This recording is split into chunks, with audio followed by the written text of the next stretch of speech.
యెషయా ప్రవచన గ్రంథం 26వ అధ్యాయము 3వ వచనం.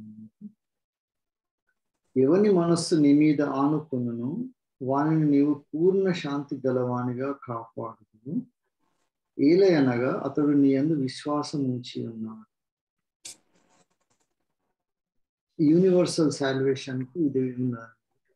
దీంట్లో రెండు ముఖ్యమైన విషయం అంటే ఎవని మనస్సు నీ మీద ఆనుకొనును. ఎవని మనస్సు అంటే హూసో ఎవర్ అని పలానవుడే అని అంటలేడు. దేవుడు ఓపెన్ చెప్పినట్టు మన మనుషుల ఉన్న ప్రతి జనాంగం నుంచి కూడా ఎవరు ఆయన దిక్కు మనసు ఆనుకుంటారో వాళ్ళకు పూర్ణ శాంతం ఇస్తున్నారు. పూర్ణ శాంతి అనేది ఎందుకు బైబిల్లో మెన్షన్ చేస్తుందంటే పార్షియల్ గా పీస్ ని తీయడానికి ప్రొసీజర్స్ చాలా ఉన్నాయి. సైతాన్ చేసేది కూడా అట్లనే ఉంటుంది. కొంతవరకు మంచిగానే ఫీల్ గుడ్ యాటిట్యూడ్ అంటారు కదా, మంచిగా ఉన్నట్టు అనిపించాలి. సో టెంపరీగా మనకు మంచిగా ఉన్నట్టు అనిపించేటట్టు చేస్తుంటారు. అందుకనే మనకు సమాధానం దొరకాలన్నా శాంతి దొరకాలన్నా కంప్లీట్గా దొరకాల్సి వస్తుంది. కంప్లీట్గా దొరకనప్పుడు ఏమవుతుందంటే మనకున్న ఆలోచన అసలు శాంతి అంటే ఎట్లుంటుందో అని ఆలోచించడానికి మనకు అవకాశం ఉంది. మంచి ఇప్పుడు స్వీట్ అంటే ఏది స్వీట్ అంటామంటే మనం తీయ ఉంటే స్వీట్, ఎంత తీయ ఉంటే స్వీట్ అంటాం డిఫైన్ చేయలేము కదా. ఆ రుచి ఒక లెవెల్స్ పెరిగిపోతూ ఉంటుంది. ఒక దగ్గరకు వచ్చిన కారం ఉంటుంది. ప్రతిదానికి మనకు టేస్ట్ తెలుస్తుంది. అట్లా మన మనసులో కూడా హాయిగా శాంతి ప్రశాంతంగా ఉండాలంటే పూర్ణ శాంతి ఎట్లా ఉండాలి. దాంట్లో కూడా గ్రేడ్స్ ఉన్నాయి కదా. ఎక్కువ కారం ఉండదు, అసలు మనం కొంచెం ఎక్స్ట్రా ఉప్పు వేసుకుంటాం, కొంతమంది షుగర్ సరిపోతలేదని వేసుకుంటారు. సో మనకు తెలుస్తుంటుంది అరే ఇది ఇంత కరెక్ట్గా లేదు కదా. అట్లా హృదయంలో కూడా మనకు దేవుని ఇచ్చిన ఆ శాంతి ఉన్నప్పుడు, పూర్ణ శాంతి ఉన్నప్పుడు ఆ ఎఫెక్ట్ తెలుస్తుంది మనకు. అది లేనప్పుడు మన లోపల ఉండదు అన్నమాట. అలజడి ఉంటుంది, అశాంతి ఉంటుంది. కానీ కొంత బాగానే ఉన్నట్టు అనిపిస్తుంటుంది విశ్వాస జీవితంలో కూడా. అందుకని నెక్స్ట్ వచనం రాదు, ఏలయనగా అతడు నీ అందు విశ్వాసం ఉంచి ఉన్నాడు. పూర్ణ శాంతి ఎందుకు ఉందంటే ఆ దేవుని లోపల విశ్వాసం ఉంచి ఉన్నాడు కాబట్టి. ఇక్కడ దేవుడు కొంతమందిని ఏర్పరచుకొని వాళ్ళ కొరకే విశ్వాసం వాళ్ళే ఆయన విశ్వసించాలి, వాళ్ళు విశ్వాసం ఇస్తేనే వాళ్ళకి శాంతి ఇస్తాను, మిగతా వాళ్ళందరికీ ఇయ్యనని దేవుడు పార్షాలిటీ చూపిస్తాడు. అందుకే రోమా పత్రికల పౌలు అంటాడు దేవుడు పక్షపాతిగాడని. మంచి అంటే universal justification of God salvation అన్నమాట. దేవుడు ఇప్పుడు కొంతమందిని ఏర్పరచుకున్నాడు కాబట్టి యూదులు వాళ్ళు గ్రేట్, మనం అందరం అన్య జనులం అట్లా కాదు. అందుకని పౌలు ఆ కాన్సెప్ట్ తీసుకొని వస్తాడు. క్రీస్తునందు అన్యజనులు యూదులు అంతా కూడా ఒకటే జనాంగం, నువ్వే నూతన ఇశ్రాయేల్ అంటే నువ్వే అని మనల్ని అంటుంది. లేకపోతే దేవుడు కొంతమందిని ఏర్పరచుకున్నాక ఎట్లా ఏర్పరచుకున్నప్పుడు మంచిగా ఉంటుంది, ప్రావిడెన్స్ అంటారు కదా. ఇప్పుడు మన కర్మ సిద్ధాంతము బైబిల్కు డిఫరెన్స్ వచ్చేది అక్కడనే. ప్రతి ఒక్కరికి ఆయన ఎందరు విశ్వసించరు వారందరికీ కుమారులు అనడానికి అధికారం ఉన్నది. విశ్వాసమే ప్రమాణం తీసుకున్నప్పుడు ఇది జరుగుతుంది. పాత ముందులో యెషయా ప్రవచనం చేసినప్పుడు కూడా అదే విశ్వాసము, అదే యూనివర్సల్ ఫెయిత్ కు లింక్ చేసినాను. ఎందరైతే ఆయనను అంగీకరించుదురు వాళ్ళకందరికి పూర్ణ శాంతి దయచేస్తారు. ఏలయనగా విశ్వాసము వాళ్ళకు ఉన్నది కాబట్టి. రోమా పత్రికలు కూడా 2వ అధ్యాయంలో ఉంటుంది 11వ వచనం, దేవునికి పక్షపాతం లేదు, ధర్మశాస్త్రం లేక పాపం చేసిన వారందరూ ధర్మశాస్త్రం లేక నశించారు, ధర్మశాస్త్రం కలిగిన వారే పాపం చేసిన వారందరూ ధర్మశాస్త్రానుసారంగా తీర్పు నొందుతారు. ఇదన్నమాట. యూదులకు ధర్మశాస్త్రాన్ని పాటించిన వాళ్ళకు కూడా దేవుడు పక్షపాతం లేకుండా చూస్తారన్నమాట. అదే యెషయా ప్రవచన గ్రంథంలోనే ఇంకొక క్లియర్ ఇండికేషన్ ఇస్తాడు. ఎందుకంటే మనం అందరం అనుకుంటాం ఐగుప్తీయులందరినీ దేవుడు శపిస్తుండు కదా, ఐగుప్తీయులు అంటే ఇష్టం లేదు దేవునికి, తర్వాత అష్షూరు వాళ్ళన్నా ఇశ్రాయేలీలు అందరినీ ఏర్పరచబడ్డ జనాంగం, మిగతా జనాంగం అంతా దేవుని ప్రణాళికలో లేరు అని మనం ఆలోచన రాకుండా యెషయా ప్రవచన గ్రంథంలోని 19వ అధ్యాయంలో ఉంటుంది. 19వ అధ్యాయం ఐగుప్తుని గూర్చిన దేవోక్తి అని ఉన్నది. ఇది మొత్తం చదివే బదులు నేను ఒక 2-3 పాయింట్స్ చూపిస్తాను. దాని ప్రకారం దేవుడు ఎంత ఇంపార్షియల్ గా ప్రపంచాన్ని అంతటిని కూడా ఆయన ప్రతి ఒక్క ప్రతి మనుష్యుడు కూడా ఆయన విశ్వాసం పొందడానికి అవకాశం దేవుడు ఇస్తాడు. ఈ ఐగుప్తుని గూర్చిన దేవోక్తిలో 3వ వచనం ఉన్నది. ఐగుప్తుల యొక్క శౌర్యము నశించును, వారి ఆలోచన శక్తిని నేను మాన్పివేసేదను.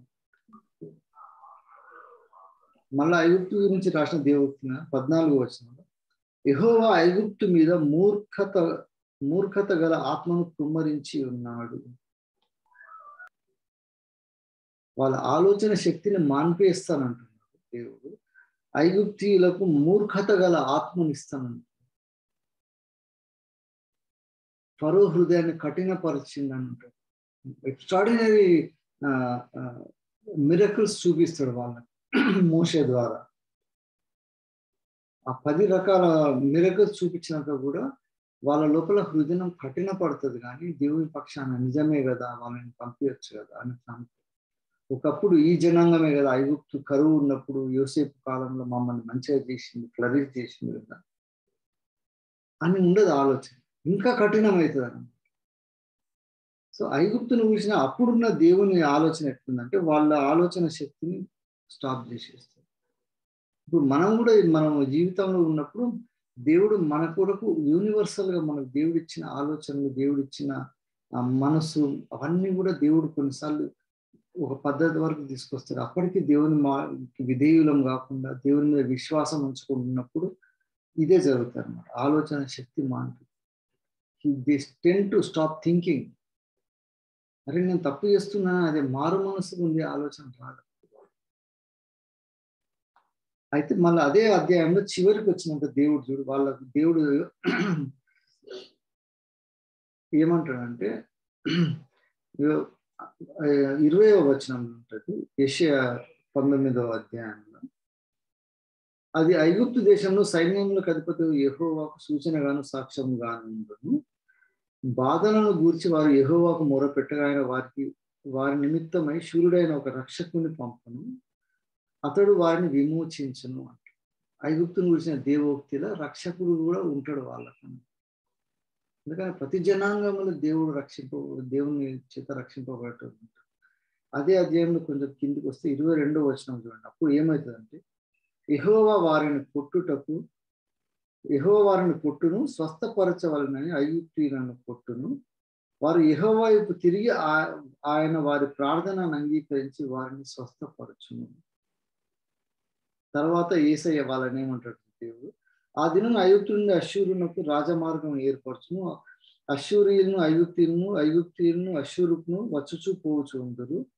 ఐగుప్తీయులను అష్షూరీయులను యెహోవాను సేవించెదరు.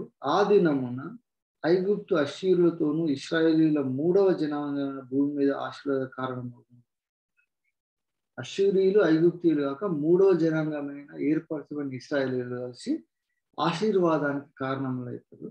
సైన్యాలకు అధిపతి యెహోవా, నా జనమైన ఐగుప్తీయులారా, నా చేతుల పని అయిన అష్షూరీయులారా, నా స్వాస్థ్యమైన ఇశ్రాయేలీయులారా, మీరు ఆశీర్వదింపబడుదని చెప్పి వారిని ఆశీర్వదించాను. ఈ 19వ అధ్యాయం యెషయా ప్రవచన గ్రంథం అష్షూరు గురించిన దేవోక్తి ఇచ్చినప్పుడు అష్షూరు వాళ్ళు ఎంత స్టబ్బర్న్ గా ఉంటారు. ఐగుప్తీయుల హృదయం ఏ విధంగా దేవుడు చేస్తారు. తర్వాత వాళ్ళు ఆయన తట్టు తిరిగినప్పుడు ఆయన ఒక విమోచకుని రక్షకుని పంపినాక నా జనాంగమా అంటారు. అమోరీయులని, ఐగుప్తీయులని, ఇశ్రాయేలుని అందరిని ముగ్గురిని కలిపి రాస్తారు చూడండి. చివరి వచనంలో 25వ వచనంలో సైన్యములకు అధిపతి యెహోవా అంటాడు, నా జనమైన ఐగుప్తీయులారా. సో మనం కూడా ప్రతి ఒక్కడు అందరూ నరకపాతులు ఇలా ఉంటారు. హిందువులకి వెళ్ళి, క్రైస్తవులకి వెళ్ళి, ముస్లింస్కి వెళ్ళి, నాస్తికుల నుండి దేవుడు కొంతమంది కఠినమైన హృదయాల నుంచి వాళ్ళకు విమోచకుని దిక్కు తిరిగి ఆలోచన వచ్చినప్పుడు దేవుడు వాళ్ళని రక్షించారు. దీనికి కారణం ఏంటంటే విశ్వాసం ఉండాలి అంట. మనం ఫస్ట్ చూసినాం కదా, ఈరోజు మనం ఓపెన్ చేసిన వచనంలోనే ఉన్నది అది. ఎవరి మనస్సు నీ మీద ఆనుకునో వారిని పూర్ణ శాంతి గలవానిగా కాపాడు. ఏలయనగా అతడు నీ యందు విశ్వాసం ఉంచి ఉన్నాడు. ఇప్పుడు మనం కూడా కొంతమంది మన దగ్గర కూడా సహోదరులు కఠినపరచబడి ఉన్నారు. దేవునికి ఇష్టంగా బ్రతకడం లేదు, దేవునికి విరోధంగా బ్రతుకుతున్నారు. వాళ్ళ ఆలోచనలు దేవుడు ఆడ స్టాప్ చేసి వాళ్ళకి ఆలోచన లేకుండా చేసేసి కఠినపరిచింది కొంతమంది. ఎందుకంటే వాళ్ళకు దేవుని మీద విశ్వాసం అనేది దూరం అయిపోయింది. అటువంటప్పుడు దేవునికి విరోధమైన పనులు చేస్తాం. అందుకని మనం కూడా అందుకని ఆయన దగ్గరికి వచ్చినప్పుడు మనకు పూర్ణ శాంతి లేనప్పుడు మనకు అర్థమైపోతుంది, అది మన హృదయంలోనే తెలుస్తుంది. బయటికి ఎవరు ఎంత ప్రొజెక్షన్ ఇచ్చుకున్నా, మనం ఏ రోల్ ప్లే చేస్తున్నా కూడా, కుటుంబంలో కానీ, సంఘంలో కానీ, సమాజంలో కానీ, ఒకరోజు రాత్రిపూట కూర్చున్నప్పుడు when you are single and when you are alone, we very well know how much we are at peace with God. పూర్ణ శాంతి లేనప్పుడు మనం ఆయన మీద విశ్వాసం ఎక్కడో సన్నగిలిందని విశ్వాసంలో బలపడాలి. ఆ విశ్వాసంలో బలపడ్డప్పుడు దేవుడు ఇస్తాడు మళ్ళీ మన ఆలోచన విధానాలు మారిపోతాయి. స్టబ్బర్న్ థింకింగ్ అంతా పోయి దేవుని పక్షాన ఆలోచించడం మళ్ళీ మొదలు పెడతాం. అప్పుడు మనకున్న విమోచకుడు గుర్తొస్తాడు. అప్పుడు అంటాడు, నా జనాంగమైన ఐగుప్తీయులారా, అశ్షూరీయులారా అంటుంది. దేవునికి పక్షపాతం లేదు. Anybody who comes to him in faith, in good faith, వాళ్ళకు దేవుడు అంటుంది పూర్ణ శాంతిని ఇస్తాడు. కాబట్టి ఈ ఉదయకాలంలో మనం కూడా అటువంటి యాటిట్యూడ్ డెవలప్ చేసుకోవాలి. ఎక్కడ విశ్వాసంలో సన్నగిలేదు, దట్ ఈస్ ఎక్స్ట్రీమ్లీ కోర్ అన్నమాట. అందుకని పౌలు ఎక్స్ట్రాడినరీ సేవ చేసిన అంతా చేసినాక ఆఖరికి వచ్చి నా విశ్వాసాన్ని కాపాడుకున్న తిమోతికి రాస్తూ అంటాడు,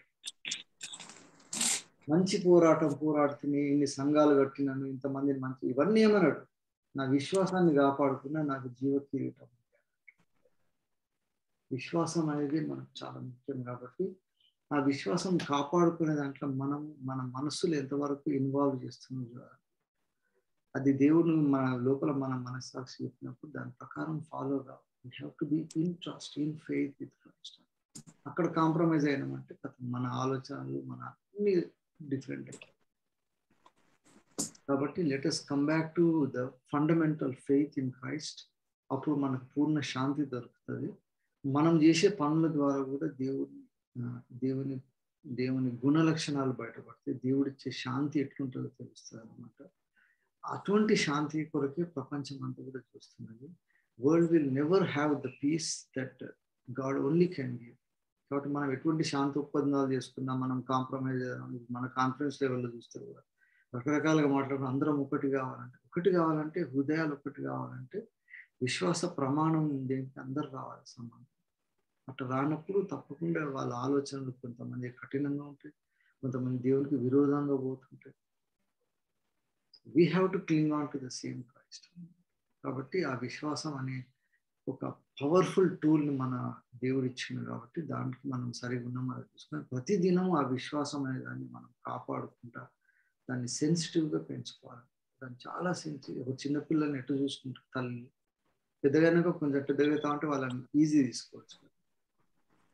అప్పుడే పుట్టిన బిడ్డని ఎంత జాగ్రత్త చూసుకుంటూ మన విశ్వాసాన్ని కూడా మనం దేవుని సన్నిధిలో ప్రతిదినం కేర్ఫుల్గా హ్యాండిల్ చేసుకుంటూ మనప్పుడు దేవుడు సెన్సిటివ్గా చూస్తాడు. మనం చూసినప్పుడు దేవుని చిత్తాన్ని గ్రహించగలుగుతాం. అటువంటి మనస్సు మనకు అనుగ్రహిస్తాడు దేవుడు ఇచ్చిన కొద్ది ఆలోచన దేవునికి వందనాలు చూపిస్తున్నాను. థ్యాంక్ యూ అన్న ఫర్ దిస్ సడన్ ఆపర్చునిటీ.